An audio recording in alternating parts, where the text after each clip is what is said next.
تو یہ واقعہ واقعا ہمارے لیے بہت مفید ہے، خصوصاً خواتین کے لیے۔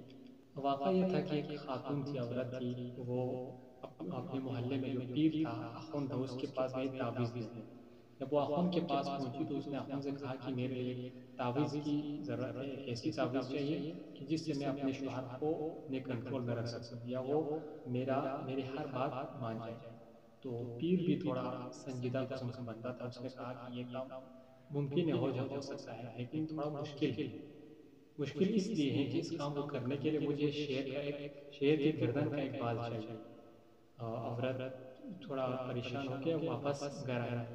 اور ایک دن اس کی سہیلی اس کے گھر آئی عورت کی، اور اس کی سہیلی نے اس کو تجویز دیا کہ یہ کام واقعا مشکل ہے لیکن ناممکن نہیں۔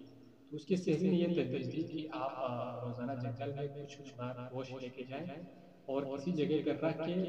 دیکھیں کہ شیر آ کے اس کو کھاتا ہے یا نہیں۔ پھر جب شیر کو گوشت کے عادی ہو جائیں، وہ روزانہ آ کے گوشت کھائیں، تو ایک دن اپنے آپ کو سامنے لا کے اس کو ظاہر کریں اور سامنے سے آپ شیر کو گوشت کھلائیں۔ تو اس عورت کو سہیلی کی تجویز پسند آئی اور اس نے ایسا ہی کیا، وہ روزانہ کچھ مقدار گوشت لے کے جنگل کی طرف جاتی تھی، اور یہ کچھ لمبے عرصے تک یہ سلسلہ چلتا رہا۔ تو ایک دن عورت نے گوشت رکھ کے چھپ کے وہ دیکھ رہی تھی، تو شیر آیا، گوشت کھایا، اور اس نے کچھ مقدار لے کے ہمت کر کے وہ شیر کے سامنے چلی گئی۔ اور شیر کو بھی پتہ چلا کہ جو روزانہ مجھے گوشت مل رہی ہے یہ وہی ہے، شاید یہ میری خدمت کر رہی ہے، تو شیر نے بھی اس کو کچھ نہیں کیا۔ اور وہ عورت مانوس ہو گئی شیر سے۔ اگلے دن وہ دوبارہ گوشت لے کے شیر کے پاس گئی، اور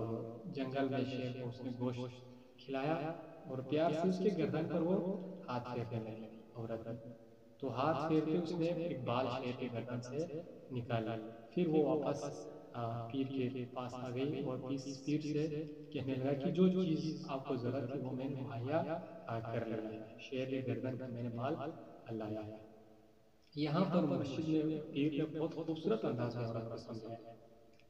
کہ دیکھیں، آپ ایک درندے کو اس کی اتنی خدمت کر کے، اتنی توقع کے ساتھ اس کی خدمت کر کے، ایک درندے کو آپ اپنا بنا سکتے ہیں کہ اس کی گردن سے آپ بال نکالیں، لیکن آپ کو وہ کچھ نہ کہیں، آپ کو اس نے کچھ رد عمل نہیں کیا، چونکہ آپ اس کی خدمت کرنے والی تھی۔ اگر یہی خدمت، یہی توقع اگر آپ اپنے شوہر سے کریں،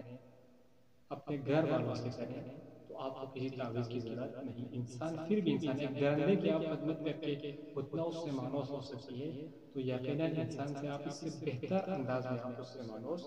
ہو سکتی ہے۔ تو لہٰذا تعویذ فلان ان چیزوں میں پڑھنے کے بجائے اپنی شوہر کی یہی خدمت اپنی شوہر کی کریں، اس کو سکون مہیا کریں،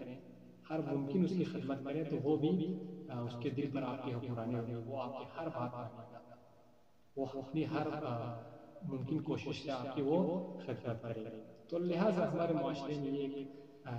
عجیب سا رسم ہے کہ ہم ایسے کرتے ہیں کنٹرول کرنے کے لیے، کسی کی محبت کو حاصل کرنے کے لیے، کسی سے عزت کروانے کے لیے تعویذ یہ وہ چیزیں استعمال کرتے ہیں۔ یہ انسان کی عقل ان چیزوں کو تسلیم نہیں کرتی۔ اگر آپ کسی کی دل پہ آپ چاہتے ہیں کہ وہ اس کے دل پہ آپ کی حکمرانی ہو، وہ آپ کی عزت کریں، وہ آپ سے محبت کریں، تو تعویذ فلان یہ چیزیں کرامت نہیں ہے، بلکہ آپ ان کی خدمت کریں، ان سے محبت کریں، ہر ممکن کوشش کر کے اچھے اخلاق کے ساتھ پیش آئیں، تو انشاءاللہ آپ کی زندگی میں خوشی ہوگی، اور آپ کا گھر ایک جنت بن جائے گا۔ اولاد کے حوالے سے یہ ہے، ہمارے اکثر جو والدین ہوتے ہیں کہ وہ اولاد کی ذہن میں تیز ہونے کے لیے، یا ان کی امتحان میں اچھے نمبر، یا پڑھائی میں دلچسپی کے لیے ان کی طرف رجوع کرتے ہیں کہ وہ ان کو تعویذ نہیں ہے، ایک ثانوی حیثیت رکھتے ہیں۔ اس سے پہلی چیز آپ نے وہ ماحول اپنے گھر کے اندر فراہم کرنا ہے، وہ غذا استعمال کرنا ہے حمل کے دوران یا حمل کے بعد، کہ جو آپ کی بچے کی ذہنیت پر اثر انداز ہو، جس سے ان میں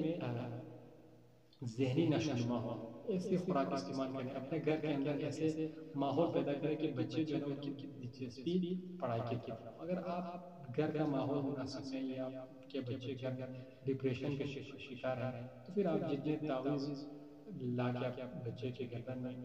ڈالیں، کوئی اس کا فائدہ نہیں ہے۔ تو ان چیزوں میں الجھنے سے پہلے کہ جو کسی کاروباری شخصیت کی ہے، جو ایک بہت بڑا کاروبار ہے، ان کے کاروبار کا حصہ بننے سے بہتر ہے کہ وہی خرچہ، وہی پیسہ اپنی اولاد پر، اپنے شوہر پر خرچہ کریں، اس مولوی کو، اخوند کو پیر کو خوش کرنے کے بجائے اپنے شوہر کو خوش کریں، انشاءاللہ آپ کے گھر جنت بنے گی، آپ کی اولاد کی اچھی تربیت ہوگی۔ وہی اسلوب، وہی آئین آپ استعمال کریں جو اسلوب آپ کو انبیاء نے بتایا، ائمہ نے بتایا، اور وہی قرآنی اسلوب کے تحت آپ اپنی بچوں کی تربیت کریں۔ آپ کسی